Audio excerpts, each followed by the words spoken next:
দশম খণ্ড। ঠাকুর শ্রীরামকৃষ্ণ ও কমলকুটিরে শ্রীযুক্ত কেশবচন্দ্র সেন। প্রথম পরিচ্ছেদ। কেশবের বাটির সম্মুখে পশ্যতি তব পন্থানম। কেশব, প্রসন্ন, অমৃত, উমানাথ, কেশবের মা, রাখাল, মাস্টার। কার্তিক কৃষ্ণা চতুর্দশী, 28 নভেম্বর 1883 খ্রিস্টাব্দ, বুধবার। আজ একটি ভক্ত কমলকুটিরের ফটকের পূর্বধারের ফুটপাতে পায়চারি করিতেছেন। কাহার জন্য ব্যাকুল হইয়া যেন অপেক্ষা করিতেছেন। কমলকুটিরের উত্তরে মঙ্গলবাড়ি, ব্রাহ্মভক্তেরা অনেকে বাস করেন। কমলকুটিরে কেশব থাকেন।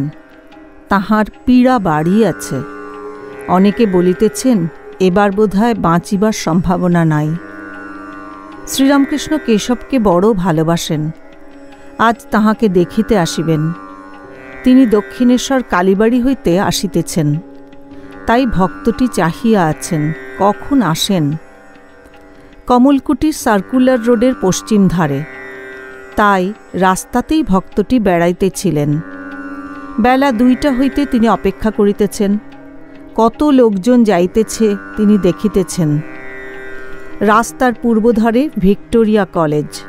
এখানে কেশবের সমাজের ব্রাহ্মিকাগণ ও তাহাদের মেয়েরা অনেকে পড়েন। রাস্তা হইতে স্কুলের ভিতর অনেকটা দেখা যায়। উহার উত্তরে একটি বড় বাগানবাড়িতে কোনো ইংরাজ ভদ্রলোক থাকেন। ভক্তটি অনেকক্ষণ ধরিয়া দেখিতেছেন যে তাহাদের বাড়িতে কোনো বিপদ হইয়াছে। ক্রমে কালো পরিচ্ছদধারী কোচম্যান ও সহিস মৃতদেহের গাড়ি লইয়া উপস্থিত হইল।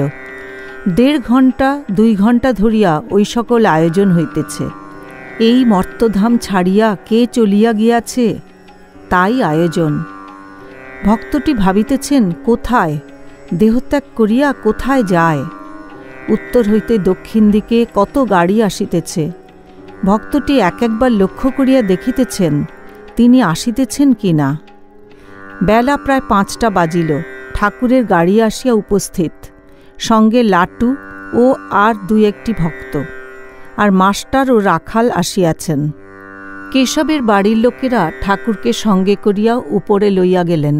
বৈঠকখানার দক্ষিণ দিকে বারান্দায় একখানি তক্তাপোশ পাতা ছিল। তাহার উপর ঠাকুরকে বসানো হইল।